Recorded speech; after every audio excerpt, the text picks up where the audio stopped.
Bayan, please subscribe sa Erwin Tulfo official YouTube channel at huwag kalimutan i-ring ang bell button para kayo ay ma-notify sa mga bago naming video. Nasa linya ng aming telepono bayan si Sir Robert Mendoza, ang Pangulo ng Alliance of Health Workers. Magandang umaga, Sir Robert. Magandang umaga po, Sir Erwin, at sa lahat ng mga nakikinig po ng ating programa. Sir Robert, sabi ho ng inyong grupo, mukhang nakalimutan yata or mukhang naniningil kayo dahil yung pangako na nailagay sa bagay, nasa batas ito, bayanihan to, na ang mga health workers, frontliners, merong mga allowance, meal allowance, transportation libre, pati pagpapagamot. Pero sabi ho ninyo, hindi pa ninyo natatanggap na mga tauhan ninyo, mga miyembro ninyo, itong mga benepisyo na ito, Sir Robert? Yan. Totoo po yan, Sir Erwin, kasi maraming beses na tayo nagpag-dialogue sa Department of Health regarding dito sa mga allowances nito, meal allowance, transport, accommodation, kasama yung ating panawagan din para doon sa PBB, performance-based bonus ng 2018, 2019 at 2020. Pero walang aksyon ng ginagawa ang Department of Health na ang gusto kasi namin maglabas ng panibagong department order na klaro para sa mga direktor kung paano i-implement ba ito. Kasi nandiyan na yung punto nandiyan na yung pera ibinigay na sa mga hospital para i-implement. Subalit, yung ibang direktor, nagda-doubt sila, baka magkaroon ng COA disallowance. So, hindi malinaw kasi ang pera yung binigay sa kanila ay budgeted para sa mga health workers ay 38,000 per head. Ito para sa meal allowance, accommodation, transportation. Pero ito kagaya ng usage. Sir, makasingit lang ako, Sir Robert. Ito ba applicable only sa mga government health workers o kasama na rito pati yung mga private health workers?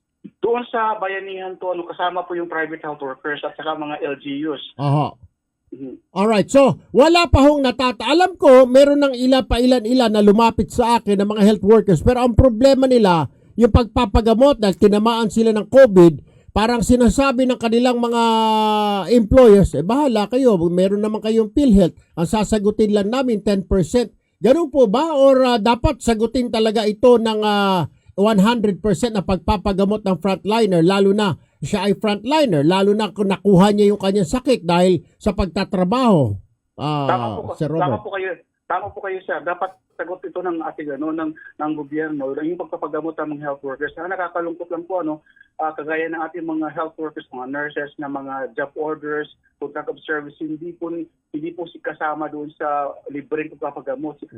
Naglalabas po sila ng sarili ng bulsa para magpagamot. Yun ang nakakalungkot po kasi kahit yung mga regular na mga health workers po dahil may ceiling lang naman yung kung magkano lang ang share ng PhilHealth, nag-shield out din sila, nag-out of pocket pa rin sila sa kanilang pagpapagamot. Lalo na pag walang gamot sa mga ospital at bumibili sa labas pa po. Sir Robert, so you're saying wala pa talagang natatanggap or may mga nakatanggap na pero karamihan hindi pa nila natatanggap yung kanilang mga meal allowance, mga other allowances, mga transportation, etc. etc.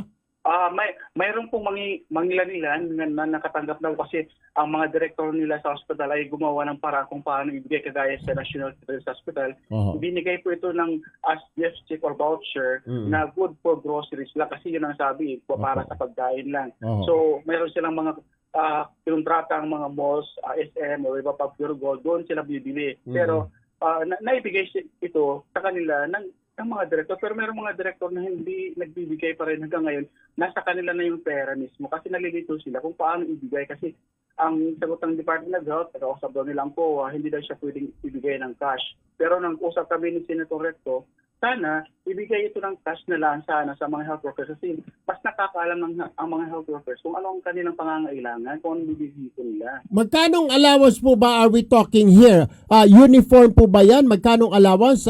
Pare-pareho po ba yan? Nurses, doktor, yung mga aid? Yes, sir. Opo. Budgeted na po yan. Magkano po? Magkano raw? 38,000 po yan. 38,000 per month, per year? Kinompute po yan from September 1 to December 31. September to December. Dapat yung mga doktor, mga nurses, government man o private, dapat may matanggap na 38,000? Yes po. Budgeted po yan para sa mga health workers lahat. Tapos nandyan na yung budget sa DOH. Opo. Ang problema lang, sir, kagaya ng Jose Reyes, National Center for Mental Health, Pabella, ipinasauli yung kanilang pera sa DOH. Sinulatan sila ng DOH, isauli yung mga pera nyo, pero hindi pa nga nagkakaroon ng konsultasyon sa mga health workers kung paano. Bakit daw, sir? Ano paliwanag? Para daw makatikim naman daw yung ating mga iba pang mga hospital, yung LGUs, mga regions, ganyan ang kanilang paliwanag. Oh, Hindi pa nga natitikman ng mga health workers ng Jose Reyes, Pabella. Bakit mo babawiin agad yung pera yun? baka binili ng kangkong. Baka pinabili ng mga kuan, sir. Pinabili ng mga gamit. Hindi po kasi malinaw naman yung order nila na para diyan sa meal, transport, accommodation. Alright, sige po. Tatawagan ko po ang Department of Health. Tignan ko kung anong paliwanag.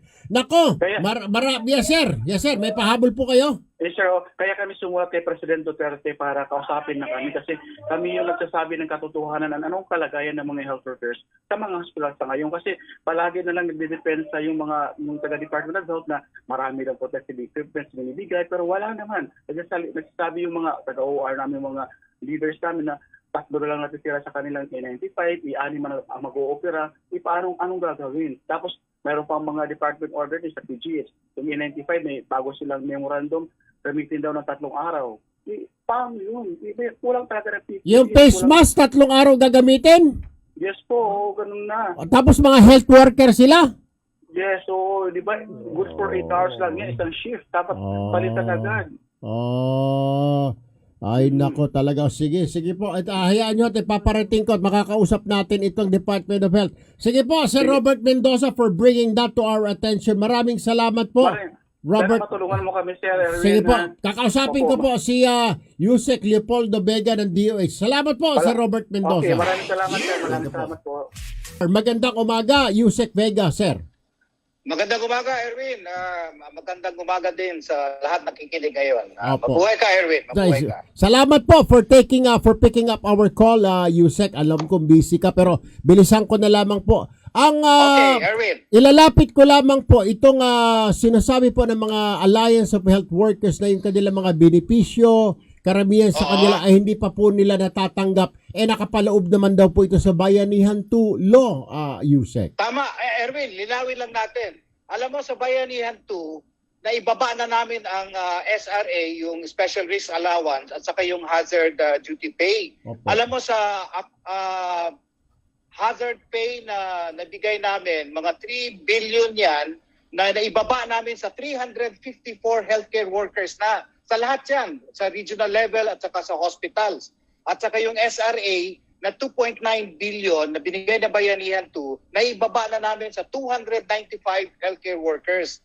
At saka sa accommodation din, under sa Bayanihan 2, nagbaba rin ang sa Bayanihan 2, 823 million na ibigay na ho namin to sa lahat ng mga regional offices and even sa mga hospitals and special hospitals kagaya ng lung center, heart center at saka kidney. So, nagbigay na rin kami ng compensation sa mga close to 8,740 healthcare workers na nagkaroon ng mild, moderate, severe, critical at saka yung namatay. So, ang total ho nito 256 million. So, itong SRA o Special Risk Allowance at saka yung actual duty pay, hazard pay sa Bayanihan 2, tapos na ho yan from October, November, hanggang December. Pero itong January hanggang itong kasalukuyan ho, naghihingi po kami ng added funds galing ho sa, of course, kung may Bayanihan 3 o sa Congress o sa DBM. Kasi itong pangangailangan din natin, may bigay din yung itong SRA at saka actual duty hazard pay from January to June. So, ang problema ay pondo, sir. Wala pa hong na ibababa sa inyo. Wala pa. Pero yung Bayanihan 2, tapos na yon. Binigay na namin lahat yun. Binigay na namin lahat yun. Ang sinasabi kasi, sir, ng Alliance of Health Worker ni Mr. Robert Mendoza, yun daw sa pinasoli pa nga daw, yung sa Jose Reyes, yung sa National Children's Hospital at saka National Kidney and Transplant, pinasoli daw po. Hindi, na-obligated lang sa National Kidney, nasa Heart Center, nasa kanila yung pera. I-obligate nila. Tapos na yun. Mukhang hindi Sa pa ho kanilang yata. obligation. Pwede ho bang pa-check niyo sa mga direktor ng mga hospital na ito Oo. dahil mukhang hindi pa ho yata na ibaba sa mga empleyado itself. Sa director na ho yun, Erwin. Basta pinasa na ho namin Oo. yung aming allocation para Oo. doon sa kailangan ng mga healthcare workers. Nandoon na ho yun sa mga director. Pero hindi pa Kailangan hindi ho pa nila- nga daw ho sir na ibibigay yata sa kanila. Baka pwede ho yung tawagan yung mga Oo, hospital pwede directors na ito. Ayun. Pwede natin gano'n Tanungin ko kung bakit o kung gano'n. Kasi obligated na yan sa kanila. Okay. So, nasa kanila na dapat yun. Alright. Oo. Sir, isa pa. Alright. Sino po ang may sagot pag yung health worker, mga nurses, doktor, nagkasakit, tinamaan ng COVID? Sagot po, lalo na po sa mga private institutions. Sagot ba Sagot dapat yan. ng hospital o sagot ng empleyado? Hindi, sagot yan. Meron special benefits yan coming from national government at saka sa bayanihan. Aha. Alam mo, ngayon nga sinasabi ko kanina na 8,740 healthcare workers Opo. na nagkaroon ng mild, moderate, severe, critical, Opo. nabigyan po ng ano yan, ng tulong. Opo. Sa mild and moderate, 15,000 yun kay Erwin. Opo. Yung severe, 100,000.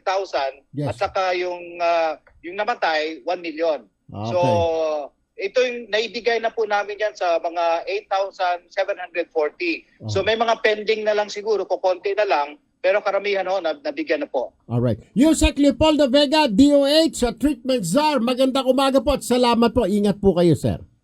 Masalamat Erwin. Mabuhay ka rin. Thank you po. Bayan, thank you for watching. Kung nagustuhan ninyo ang video, mag-subscribe at i-like lamang ito.